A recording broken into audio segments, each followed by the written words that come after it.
दिनै इस्लाम धोरोमनि गोथार ईद एबा फोरबो आरो मुलुगनाङैनो इस्लाम धोरोमनि सुबुंफोरनि थाखाय दिनैनि साना गोथार सान आरो दिनैनि बे सानखौ मुलुगनाङैनो गोथार ईद सान फालियो।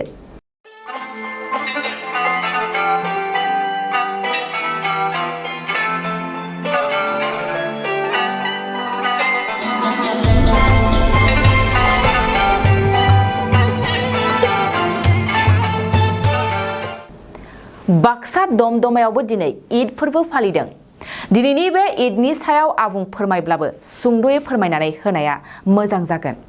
इस्लाम सुबुंफोरनि फोरमायनाय बादिब्ला आल्लाह इस्लामनि नबी हजरत इब्राहिमखौ सिमाङाव दिन्थियो दि इब्राहिमनि बयनिख्रुइबो साबसिन मोजां मोननायखौ कुरबान एबा बोलि होनो बिथोन होयो आरो बे सिमाङाव आल्लाहनि बिथोनखौ मानिनानैनो इब्राहिमा गावनि बयनिख्रुइबो साबसिन मोजां मोननाय इस्माइल मुंनि फिसाखौ कुरबान एबा बोलि होनो थाखाय थिरां खालामो आरो बे समावनो आल्लाहया इब्राहिमा गावनि गथ'खौ बोलि होनायनि अनगायै मासे बोरमाखौ कुरबान होनो बिथोन होयो आरो बे समनिफ्रायनो मुलुगनाङैनो दिनैनि बे सानखौ इस्लाम धोरोमनि सुबुंफ्रा गोथार बोख्रि ईदनि मुङै फालियो। दानिया फैदो दिनैनि बे गोथार बोख्रि ईदखौ लानानै बाक्सा दमदमानि इस्लाम सुबुंफ्रा मा फोरमायो जोंनि खौरांगिरि दिबाजरामनि हेफाजाबजों आबुङै मिथिना लानि।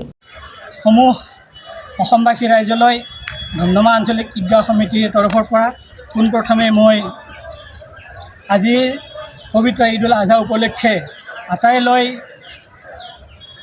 সংগ্ৰামী অভিনন্দন, ধৰ্মীয় শ্ৰদ্ধা আৰু আন্তৰিকতা জ্ঞাপন কৰিছোঁ। আজি পবিত্ৰ ঈদুল আজহা, এই ঈদুল আজহা উপলক্ষে ধমধমা আঞ্চলিক ঈদগাহ ময়দানত ঈদৰ নামাজ সমাপন হয় আৰু ইয়াত ইমামতিত্ব কৰে হাফিজ আমজাদ আলী চাহেবে আৰু আমাৰ ইয়াত প্ৰায় 7খন জামাতৰ ৰাইজ উপস্থিত হৈ একত্ৰিত হৈ আমি নামাজ সমাপন কৰিছোঁ। প্ৰায় 4000 মানুহ আমি সমাগম হৈছোঁ আৰু এই ঈদৰ নামাজতে আমি একত্ৰিতভাৱে অসমৰ শান্তি সম্প্ৰীতি ভাতৃত্ববোধ যাতে অটুট থাকে, হিংসা অসূয়া সম্পূৰ্ণভাৱে যাতে নাশ হয় তাৰ কাৰণে আল্লাহৰ ওচৰত দোৱা কৰা হৈছে আৰু এই চেগতে আমি আটাইলৈ ভাতৃত্ববোধৰ যি বাণী, এই বাণী এই ত্যাগৰ উৎসৱতেই আমি নিবেদন কৰিছোঁ আৰু আজিৰ এই পবিত্ৰ ঈদুল আজহা উপলক্ষে আমি আল্লাহৰ ওচৰত দোৱা কৰিছোঁ যাতে আমাৰ গোটেই বিশ্বতে ভাতৃত্ববোধ আৰু হিংসা অসূয়া দূৰ হয়, ভাতৃত্ববোধ বজাই থাকে, তাৰ কাৰণে আমি দোৱাৰে আজিৰ ঈদৰ নামাজ সমাপন কৰা হয়। थाखो जिसेआव मुं थिसननो हांखुर जानाय फरायसाफोरनि थाखाय मोनसे गोनां फोसावथाय। रौता नर्थ इस्ट पाब्लिक फरायसालिया नोंथांमोननो मोनसे गोजोनथाव खौरां लाबोदों। CBSE जों गनायथि मोननाय रौतानि मुंदांखा नर्थ इस्ट पाब्लिक स्कुलाव दायो थाखो जिसेनि मुं थिसननाया सोलिगासिनो।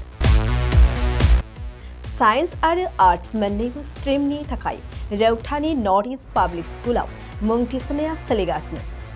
बे फरायसालियाव थाखोनि फराफारि आयदा फोरोंथायजों लोगोसेयैनो JEE NEET CUET engineering medical entrance आनजादनि थाखाय उफ्रा फोरोंथायबो होनाय जायो।